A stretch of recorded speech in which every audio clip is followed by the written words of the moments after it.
ধর্ষকের বিচার দাবিতে ঢাকার ৩০টি কলেজের শিক্ষার্থীদের গণপদযাত্রায় বাধা দিয়েছে পুলিশ।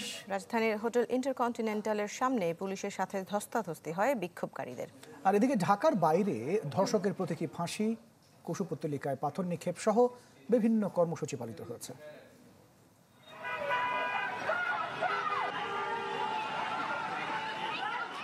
রাজধানী শাহবাগ এলাকা, পুলিশের সাথে ধর্ষণ বিরোধী বিক্ষোভকারীদের ধস্তাধস্তি।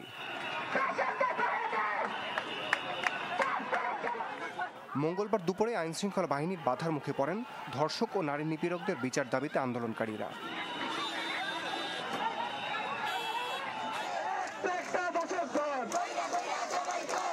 এর আগে সকালে ঢাকার ৩০টি কলেজের শিক্ষার্থীরা শাহবাগে জড়ো হওয়ার পর উত্তপ্ত হয়ে ওঠে পরিস্থিতি। ধর্ষকের বিচারে কালক্ষেপণের অভিযোগ তুলে ক্ষোভ জানান তারা। অবরোধ করেন শাহবাগ। এমনভাবে বিচার হোক যাতে ওদের রুহ কেঁপে যায় এগুলো ভাবা চিন্তা করতে।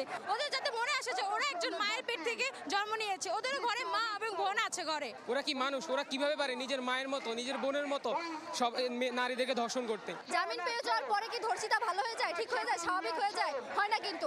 এর জন্য ধর্ষকের আইন অবশ্যই চেঞ্জ করতে হবে।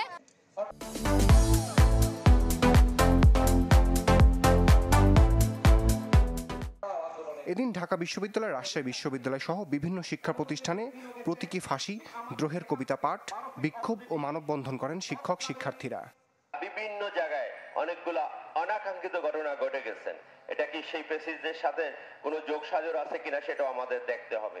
মাননীয় আইজিপি, আপনাকে আমরা সময় দিচ্ছি, 7 দিনের মধ্যে সত্যভাবে অবস্থান নেন, অথবা আমরা আমাদের এই আন্দোলন আমরা রাজপথে নিয়ে যাব।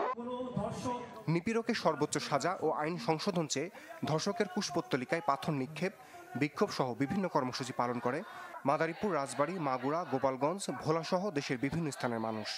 তাদের এরকম শাস্তি দেওয়া উচিত যেন তারা পরবর্তীতে এরকম জঘন্য কাজ করতে গেলে জানি তাদের মনের মধ্যে কাঁপন সৃষ্টি হয়। দর্শকদের শাস্তি যদি আগে পূর্বেই নির্ধারিত হতে পারতো, সঠিকভাবে কঠিন শাস্তি হতে পারতো, তাহলে দেশের এরকম অবস্থা হতো না। কোনো ধনী গরিব ভেদাভেদ করবে না।